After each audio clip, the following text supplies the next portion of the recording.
시청자 여러분 안녕하십니까? 지금부터 전학현의 한보정로를 시작하겠습니다. 자, 이번 시간에는 말이죠. 여러분들께 전해드리고 싶은 내용은 바로 G7 정상회의가 지금 일본 히로시마에서 열리고 있습니다. 이와 관련해서 우리 윤석열 대통령은 이 초청국 자격으로 참석을 하고 있어요. 자, 그래서 비록 정식적인 그 G7 이 회의 멤버는 아니지만 초청받아서 특별히 이제 일종의 이제 옵저버로 가는 것이죠. 자, 이 자리에서 우리 윤석열 대통령의 역할, 그리고 이제 국제 정치적인 위상 아주 상당히 제고되고 있다고 보여집니다. 자, 그래서 윤석열 대통령이요, 1년도 지금 뭐 이제 막 1년이 됐네요. 자, 1년밖에 안 되지만은요, 국제적인 위상은 우리 대한민국이 지금 현재 전 세계에서 G6 뭐 우리가 6위고 일본이 8위로 떨어졌다. 이거는 뭐 우리 시청자 여러분들 다 아시는 거 아니겠어요? 그러한 업그레이드된 국력에 맞게 그 역할을 하고 있는 것이 우리 국민으로서는 굉장히 자랑스러운 그런 상황이다. 그 국민의 자랑스러운 그런 이 위상에 걸맞게요. 중요 글로벌 이슈에 대해서도 상당히 주도적으로 창의적인 역할을 하고 있다고 제가 판단합니다. 그래서 그 내용과 관련해서 이 종합적으로 여러분들께 분석 설명해 드리도록 하겠고요. 그리고 이제 돈봉투 사건이 말이죠. 이제 어제 이성만이가 전격적으로 소환됨에 따라서 소환됨에 따라서 본격적인 이제 돈봉투 제공자들 이제 소환이 거의 마무리 수순에 가 있고요. 그다음에 내주에는 윤석만 이어서 바로 송영길을 지금 소환할 예정이고, 그리고요 이제 돈봉투 받은 사람들도 이제 소환이 임박했다 이런 보도가 나오고 있어요. 그러다 보니까요 이 월간 조선에서 단독으로 보도하고 있는 내용인데요. 지금 검찰에서 22명을 특정을 했다. 그리고 검찰에 소환될 제 1순위는 누구냐? 이런 것들이 지금 이제 일종의 찌라시 형태로 나누고 있다라고 월간 조선에서 단독으로 보도하고 있습니다. 그래서 이 월간 조선의 이 보도 내용, 특정된 22명 과연 누구인지 아니고, 그리고 이제 이 소환 일수는 어떤 사람들인지 이런 그 문제에 관해서 월간 조선이 아주 단독으로 취재를 아주 깊이 있게 한 것 같습니다. 그래서 월간 조선의 보도 내용을 여러분께 또 전해드리도록 하겠고요. 그리고 마지막으로는요. 지금 이 김건희 여사에 대한 준리 의혹을 제기했던 사람들이 몇 명이 있는데, 그 중에 말이죠. 이 준리 의혹을 본격적으로 시장 앞에서까지 이 피켓을 들고 뿌리다가 이 고발된 사람이 있어요. 이 사람에 대한 법원의 판결이 내려왔는데요. 이 상당히 약한 것 같습니다. 예, 그래서 이 내용도 함께 전해드리도록 하겠습니다. 자, 그러면 말이죠. 우선 윤석열 대통령의 G7 정상회의 참석을 계기로 해서 윤석열 정부의 외교적인 그런 캐치프레이즈라고 하요. 미래비전. 이거는 글로벌 중추국가를 지향한다. 이런 그 지금 큰 비전을 가지고 이제 출범한 게 윤석열 대통령이에요. 글로벌 중추국가. 즉 글로벌 그러니까 GPS라고 하잖아요. 글로벌 피벗 스테이트. GPS 국가.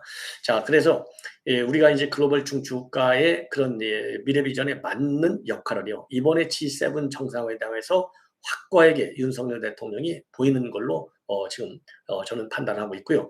자, 윤 대통령이 이렇게 G7에서 창의적으로 이니셔티브를 쥐고 중요한 국제 현안에 관해서 역할을 하고 즉 목소리를 내게 된 이런 자신감 있는 행보는 뭐 그동안에 지난 1년간의 다자 정상회의 그리고 이 또 많은 양자 정상회의를 거치면서 갖게 된 일종의 뭐라 그럴까요? 이 경험, 노하우 이런 것도 있지만은요. 지난번에 이 한미 정상회담을 통해서 갖게 된 자신력, 그리고 이제 한일 관계 지난 문재인 정권에서 5년 내내 막혀 있었는데요. 한순간에 브레이크스루 이 타결점을 찾았지 않습니까? 이러한 이 강한 배짱 있는 이 외교 이런 것들이 빗받침이 돼서 이 글로벌 중추 국가 위상에 맞는 이니셔티브를 쥐고 있는 것이 아니냐.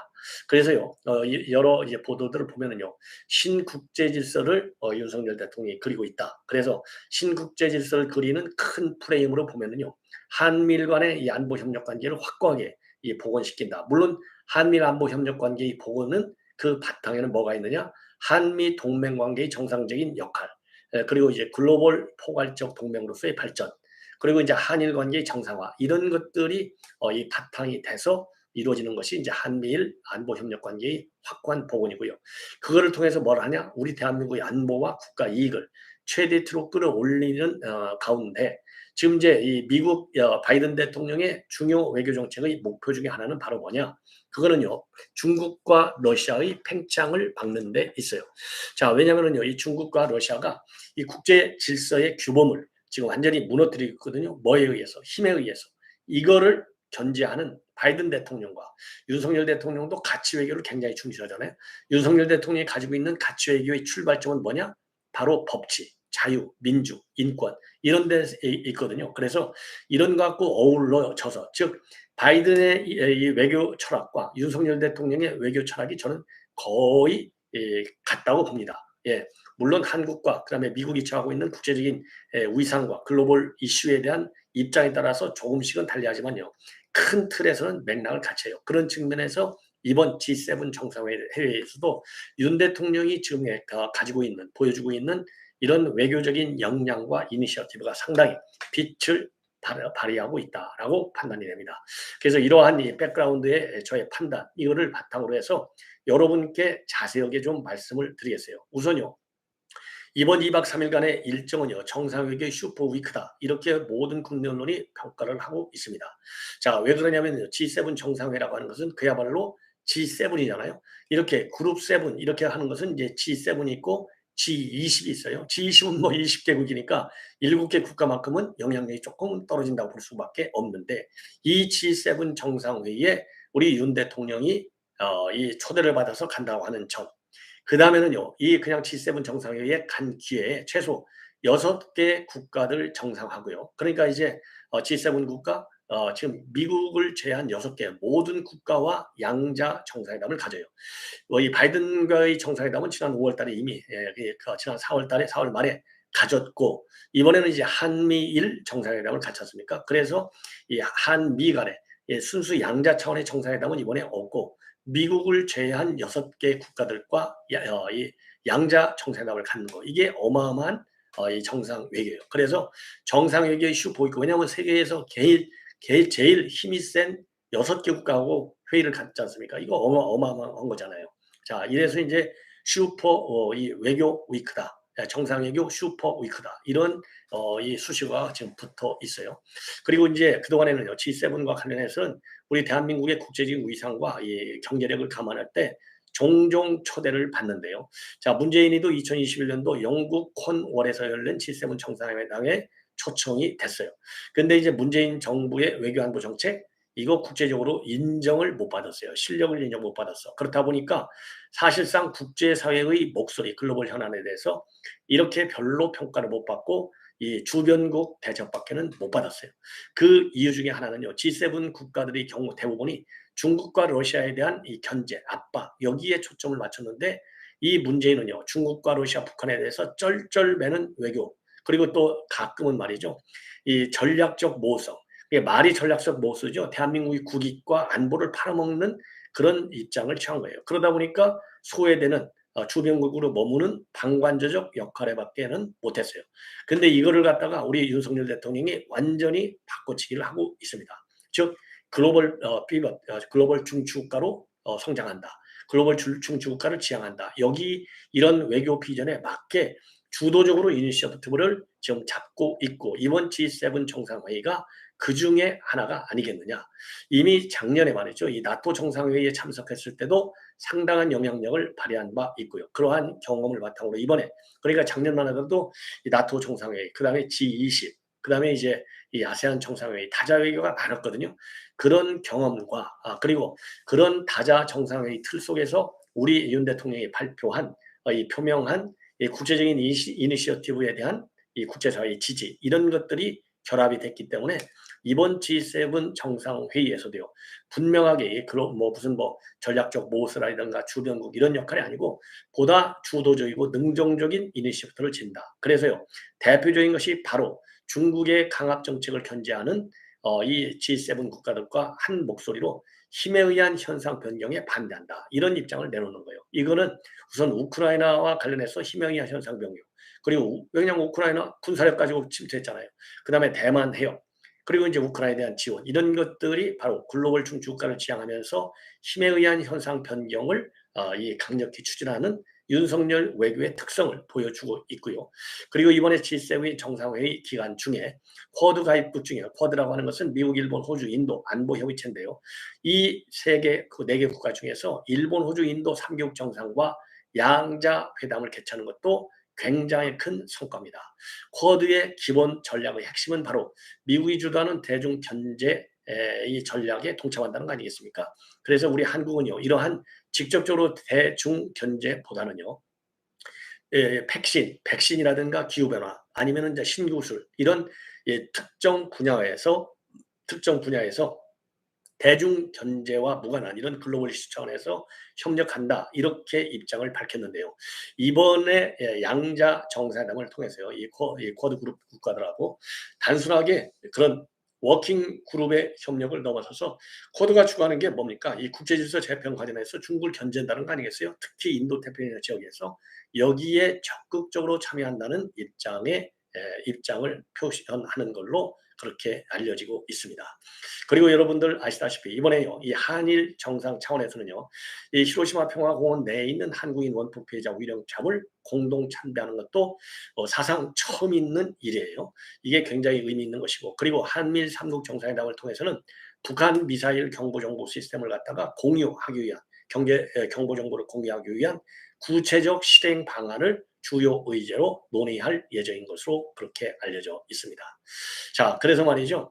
이번 G7 정상회의의 핵심 의제가 중국 견제와 러시아 압박인데 여기에 적극적으로 참여하는 이 전략을 함께하는 그러한 우리 정부의 입장을 표명할 것으로 예견이 되고요.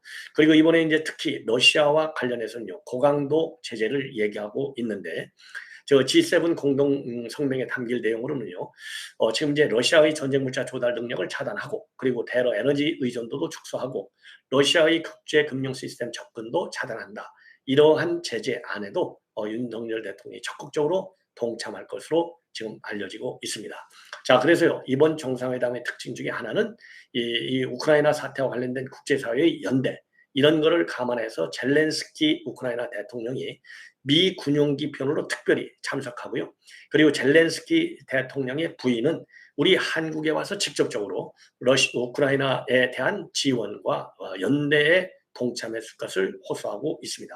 그래서 이번 G7 정상회담을 계기로 해서 우크라이나의 외교 공세, 러시아의 견제, 이 분위기가 국제사회에서 가일층 고조될 것이 분명하고 거기에 우리 한국도 큰 틀에서 동참한다. 이것이 우리 우크라이나 정책의 일대 분기점을 만드는 계기가 되지 않나 이렇게 판단이 됩니다.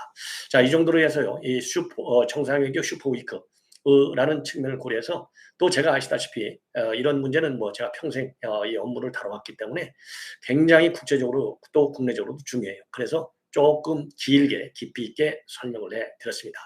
자, 이번에는요, 주제를 바꿔서 지금 이제 월간 조선에서 단독으로 보도하고 있는 내용인데요.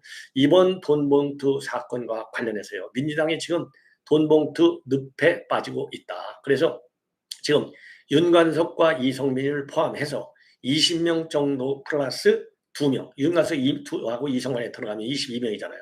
그래서 22명의 명단이 특정돼서 나돌고 있다고 합니다. 그래서 이러한 내용에 대해서 지금 월간조선이 자세하게 보도를 하고 있고요. 그다음에는요. 그러면 이제 소환은 누가 맨 먼저 이루어질 것이냐에 대해서 월간조선 나름대로 취재한 내용을 아주 구체적으로 지금 이 기사화하고 있습니다.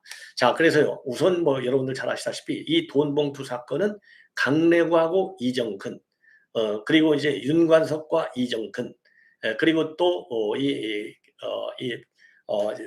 인천 정무부시장 이런 사람들이 녹취록에 나오면서 본격적으로 이제 수사 선상에 오르기 시작했고요. 그야말로 이 민주당의 핵폭탄이 된 바 있어요. 그런데 지금 이제 시기적으로 보면은 이 돈봉투 문제가 김남국의 코인 사태를 인해서 살짝 뒤로 밀려져 있지만은 자, 이제 오늘 누굽니까? 이성만이 지금 이제 윤관석은 내주에 부르고요. 이성만이가 1차적으로 소환이 됐습니다. 그리고 2차 소환은 지금 윤관석, 그리고 이제 3차 소환은 당연히 송영길 이렇게 되는데요. 이거는 이제 돈 준 사람들의 입장에서 나오는 리스트고요. 그다음에는 돈 받은 사람들의 입장에서 나오는 돈 봉투는 지금 300만 원씩 10명 이 두 차례 나눠서 6천만 원을 줬거든요. 그러면 10명 10명이 겹칠 수도 있고 겹치지 않을 수도 있어요. 그러다 보면은 안 겹친다라고 하는 전제로 본다면 20명이 되고 20명에다가 플러스 2명, 즉 윤관석과 그다음에 이성만 이거 하면 22명의 이 국회의원 돈봉투 명단 그러니까 더불어민주당 돈봉투 국회의원 명단이란 제목으로 22명의 의원들 이름과 그리고 지역구가 적힌 명단이 지금 여의도 정관을 완전히 쑥대밭으로 만들어 놓고 있다고 해요. 그래서 이 명단은요. 서울, 경기, 인천과 같은 수도권과 그리고 호남의 지역구를 둔 의원들 이름하고 지역과 나열돼 있고 이른바 지라시 수준의 문건으로 작성 주체 그리고 배경 설명 없이 명단만 돌고 있다고 합니다. 그래서 지금 여의도가 뒤집혔다고 하는데요. 이와 관련해서요. 이 민주당에서 전략기획위원회 부위원장을 맡고 있는 이승훈 변호사는요. 이거 검찰이 빨리 수사를 통해서 녹취록의 범죄 구성 여부부터 좀 가려내라. 우리 그 민주당 의원들의 명예가 크게 훼손되고 있다. 이러한 불만을 표명하고 있다고 합니다. 그런데요. 여러분들 뭐 이정근 녹취록을 통해서 여러 번 소개해 드렸지만은 윤관석이하고 이정근이가 통화를 할 때 그 윤관석이가 뭐라고 얘기했냐면은 인천 둘하고 A한테는 돈을 안 주려고 했는데 형님 기왕 하는 바람에 좀 우리도 주세요. 하는 바람에 세 개를 뺏겠다라는 대목이 나와요. 그래서 윤관석이가 언급한 인천 둘, 이 A 이 세 사람이 검찰에 소환될 제1순위로 꼽히고 있다고 합니다. 그리고요, 이 구체적으로 실명이 언급된 이러한 세 사람 외에도요, 수도권의 지역구를 둔 BC 의원, 그리고 민주당 단체장 DC도 검찰의 수사선상에 올라와 있는데, 이 B 의원의 경우에는요, 이 송영길과 이재명이를 이어주는 가교 역할을 한 인물로 알려져 있고요. 그리고 C 의원은 이 송영길이가 대표할 때 당직을 맡았던 인물로 알려져 있고, 그리고 D 단체장의 경우에는요, 대의원과 권리당원에게 영향력을 행사해서 이번 송영길의 대표 당선에 크게 기여했다. 이러한 평가를 받는다고 합니다. 그리고요. 그래서 이제 이런 사람들이 1순위로 거론이 되고 있고요. 그리고 또 이 월간 조선 보도 내용에 보면은 돈 봉투가 4차례에 걸쳐서 전달이 됐다고 해요. 당연히 전달의 핵심은 누구냐?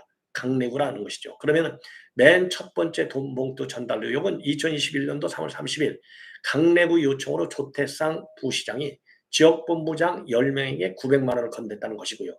두 번째로는요. 이 강내구 요청으로 인해서 캠프 소속 인사가 마련한 500만 원을 이정근이가 지역본부장 7명에게 4월 11일 날 전달했다는 거.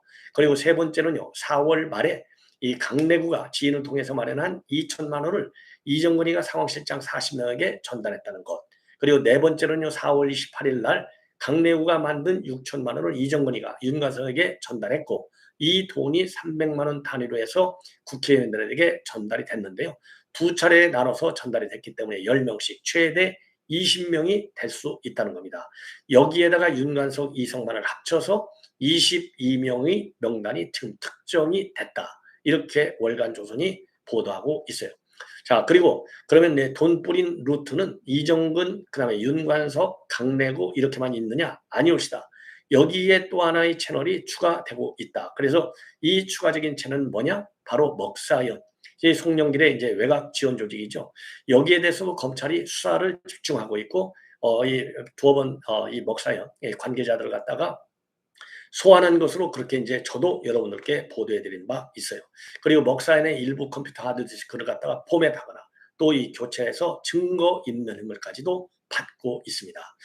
그래서요 지금 큰 틀에서 이 먹사연 그 다음에는 이제 핵심 측근들 인물 이 두 채널로 돈 봉투를 뿌렸다라고 보는 것이 지금 일관된 이 정치권 그리고 언론의 분석이고요. 그리고 검찰에서도 그런 채널로 그런 이 방향으로 지금 수사가 진행 중에 있다. 이렇게 지금 알려지고 있어요. 그래서 내주에 윤관석이가 나오면은요. 오늘 이성만이가 출두하면서도 전혀 사실 모르다 딱 잘라서 부인했지만은요. 모두가 다 부인하고 있어요. 모두가. 그렇기 때문에 윤관석이도 당연히 부인할 것이고 그리고 이재명이가 즐겨 쓰는 검찰의 압박 탄압 소설 수사다. 이렇게 나올 수밖에 없지만은요.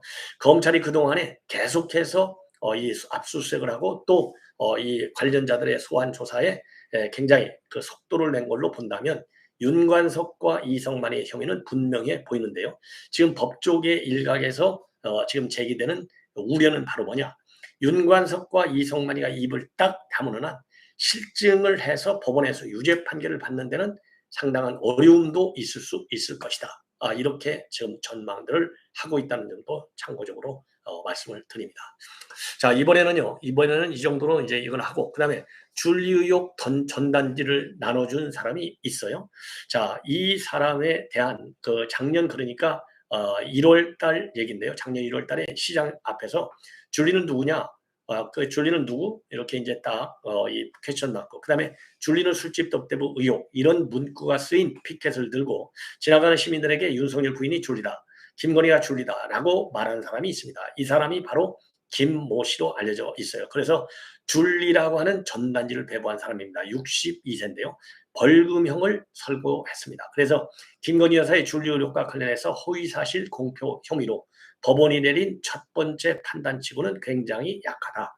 그래서 서울 북부지법에서요, 지난 12일 날 벌금 500만 원을 선고한 것으로 알려지고, 좀 저는 약하지 않느냐.